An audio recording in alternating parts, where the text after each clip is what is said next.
Honestly, it's been amazing. Yay. Seems like things really turned around for you. Yeah, and it's all because I listened to what my soul coach told me. Ugh, I don't know what I'd do without her. You pay someone to give you advice?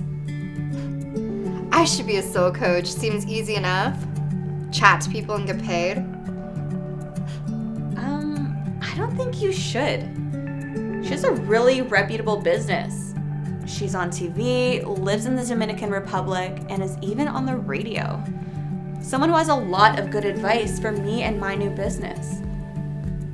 And besides, your constant complaining on social media is so draining.